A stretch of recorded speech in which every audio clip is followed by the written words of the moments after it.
क्या रावण के सच में 10 सिर थे, या ये सिर्फ एक प्रतीक था, एक ऐसा रहस्य जिसे सदियों से गलत समझा गया।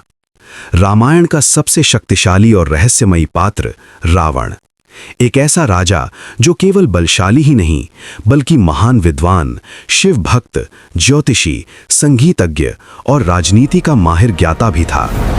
कहा जाता है कि उसके 10 सिर उसकी 10 असाधारण शक्तियों और ज्ञान का प्रतीक थे।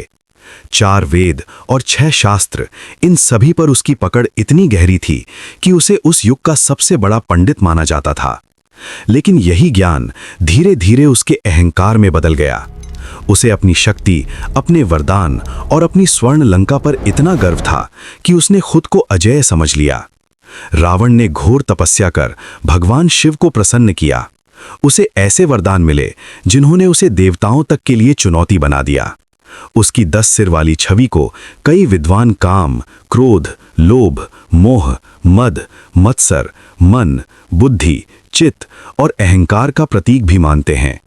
यही 10 शक्तियां उसे महान भी बनाती थीं और उसके विनाश का कारण भी। जब उसने माता सीता का हरण किया, तभी उसके पतन की शुरुआत हो चुकी थी। उसका ज्ञान अब धर्म से भटक चुका था। फिर आया राम और रावण का वो महान युद्ध, जहां सिर्फ 2 योद्धाओं की लड़ाई नहीं बल्कि धर्म और अहंकार का अंतिम संघर्ष हुआ।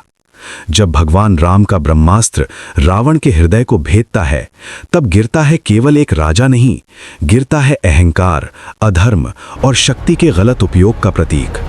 तो क्या रावण के 10 सिर सच थे? शायद नहीं, लेकिन वे उसके भीतर मौजूद 10 शक्तियों और 10 कमजोरियों का ऐसा प्रतीक थे जिसने उसे इतिहास का सबसे जटिल पात्र बना दिया। यही है रावण के 10 सिरों का असली रहस्य।